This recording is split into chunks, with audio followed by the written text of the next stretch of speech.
Welcome to the Buddhist Boot Camp podcast. Our intention is to awaken, enlighten, enrich, and inspire a simple and uncomplicated life. Discover the benefits of mindful living with your host, Timber Hawkeye.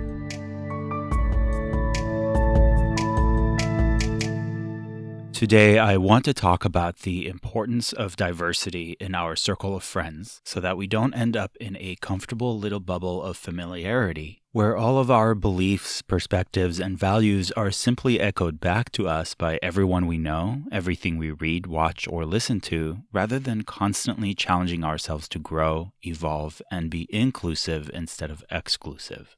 When I first tried to lose weight, it was difficult to spend time with friends who ate at Burger King every day. So I surrounded myself with people who regularly exercised, made nutritious food choices, and kept stress to a minimum in their daily lives. They later told me that helping me find the path to better health also strengthened their own resolve to stay on it. Spiritually, it doesn't matter how badly you want to grow and evolve or how many inspirational books you read, if the people in your life keep you confined in a closed loop of destructive behavior. When dieting, destructive behavior is easy to define as French fries and ice cream, for example. But what constitutes destructive spiritual behavior? Where do we draw the line?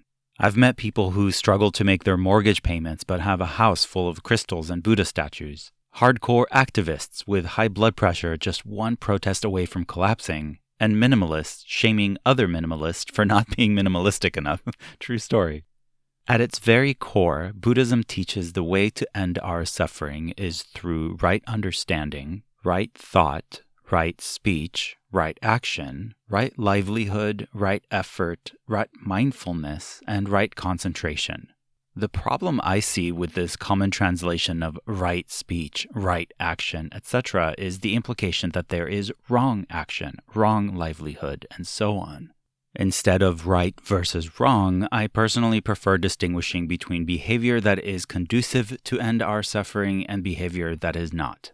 This way, French fries and ice cream aren't inherently wrong, they're just not very conducive to weight loss if that's what someone is trying to achieve.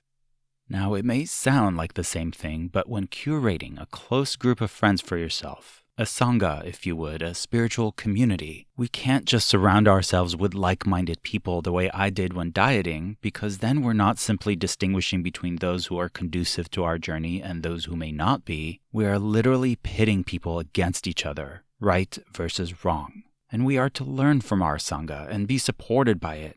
A good community helps us continue in the direction of peace, and therein lies the rub. Pitting people against each other is war, not peace.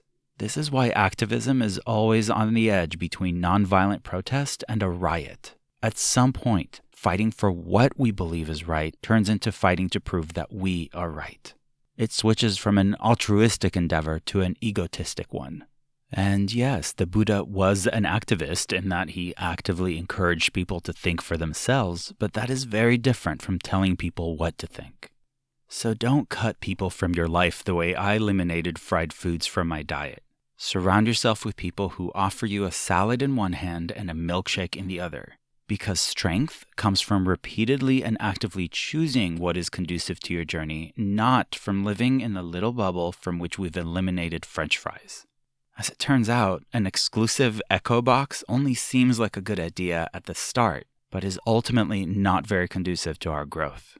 This is actually exactly why monks are discouraged from making the monastery our permanent home.